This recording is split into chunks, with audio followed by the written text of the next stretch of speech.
Dating a man who can't help you financially is a waste of time. Let's be real. A lot of men have no intention of building anything meaningful with you. They just want the benefits of being with a good woman without any of the responsibilities. I'm not saying a man should pay all of a woman's bills the moment he meets her. But if he's not willing to step up and provide as the relationship grows, he's wasting your time. Real men want to provide. It makes them feel good knowing they are taking care of their woman so she doesn't have to carry the burden alone. Only a bum will make excuses and claim it's not his responsibility. Period. Nah. Like, listen, I get what he's saying. It said nah. Bro, I get what he's saying. I get what he's saying, man. And I get the energy of where he's coming from. It's an innate thing in men. We want to be providers. However, you saying that someone's a bum because they have the inability to provide? Yeah, I think we need to use a little more precise language because I think we're in a new age and a new time. I mean, there's women out there that are like boss women out there, and it's just I don't know. I think platforming that type of mentality is more crippling to women than it is empowering, in my opinion. Go on. I think that if more women saw the independent woman that's saying, let me clarify what I mean by this, because there are women out there like, oh, I don't need a man. Yeah. But I mean, exactly. So one extreme is what this guy just said. The one extreme is what, like, oh, I don't need a man. Middle. I think the middle ground where, like, if more women saw a strong female that doesn't necessarily need financial assistance as a provider, but there's a power couple effort, like, hey, we both are providers. I think that is what needs to be platformed more. I think more that would be it would serve more as a detriment to hear what he's talking about all the time versus like a good, strong female model that is saying that, like, look, don't look for someone to provide for you financially. Be independently set, but look for a power couple situation where it's like y'all both meet the need if need be. You can help him or vice versa. Right. Yeah. And I'll add on to that. I think you need to meet people where they are. And I think most men aren't in a situation where they can provide absolutely everything that a woman wants and needs in a marriage, in a relationship. The average income in America is what? $40,000, $50,000 a year, right? Well, I'll find what the average is. Something like that. What I'm saying is, it's hard out here. And if we keep preaching two different ends of an extreme, you're not able to speak to the realities of what people are facing. Yeah. So the reality is most people come together making $40K a year, and they come together and they're making $80K, and they're both raising a family off of that. Now, where I think it matters as a man, most women want their men to lead. And that's when you bring in other qualities like ability to make decisions, ability to actually navigate a relationship, or the ability to actually help regulate a woman's emotions, vice versa.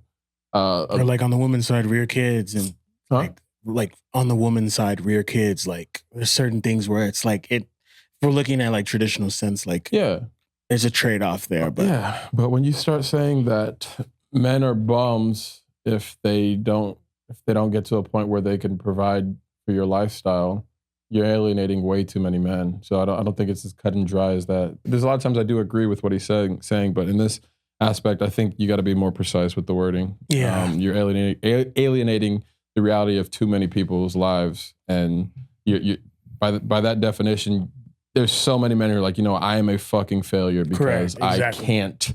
I haven't reached that point as a man, and I don't see any end in sight where I will. Correct. All the people that don't quote unquote qualify for what he's claiming. Yeah. Would just be like, look, what's my purpose then? What's my point if I can't do that? It's just the blanketed statements like that. They're like, oh, this is all or nothing type of scenario. Like just like what that girl was saying. But I do not believe a woman who is out of shape deserves to be in a relationship. It's just they don't really make sense. It's like you're either in one bucket or the other bucket. There's no like middle ground anywhere. Yeah, and then I'm sure there's a bunch of ladies in the comments. Yes, queen. You better get you a man that's gonna provide everything for you. You pay for my hair, my nails, my everything. It's funny because it's actually funny when I hear statements like this because it's like, man. Austin girls versus like Dallas or Houston. I don't know. Go ahead, bro. The Dallas and Houston girls that I've met, like on the lake, for example, like they're just go get it, independent. Let me rent my own boat. Let me get the mindsets are different. It's so crazy that it's all in Texas, but like if you like talk to a whole bunch of Dallas women, a whole bunch of Houston women, then you talk to Austin women, it's like, oh, let me jump on a boat. Houston, Dallas women, like, no, I'm gonna rent my own boat. Like they just have a different mentality, bro. They're just like, let's go get it ourselves, which I've always appreciated more than the mindset of like, oh, this what can this dude provide for me? That's right. Like, in my opinion, that's how some of the Austin women that I've come into contact with, they want more of like let me lay out my whole situation on my sleeve and then see if he'll help me pay rent or help me pay with a bill that's short. Here's the thing. For me personally, I absolutely want to be the provider for my wife. But like you said, if a woman comes to me with the expectation of, hey, we've been dating for a week. I think that's the most important one. Expectation. Send me a Cash App or send me a Venmo for my nails. Like a real man would do that. That's when it's like, all right. Yeah. The woman who doesn't ask for it is the woman that I want to give the world. Yeah. You know what I'm saying? I agree with that for sure. It's the expectation. I think that's the most important. Yeah. But when you come with that attitude where, hey, I am the table, and because I exist, I deserve X, Y, and Z. I'm with you 100%. It's a turnoff, man. It's a turnoff. Got anything else to add? I think you pretty much captured it. Okay. Like once you said expectation, I was like, yeah, that's what it is for me. Because I'm 100% able to be generous. If someone's like, I'm super generous when it comes to situations where like someone's hurting and I know that the world's beating them up.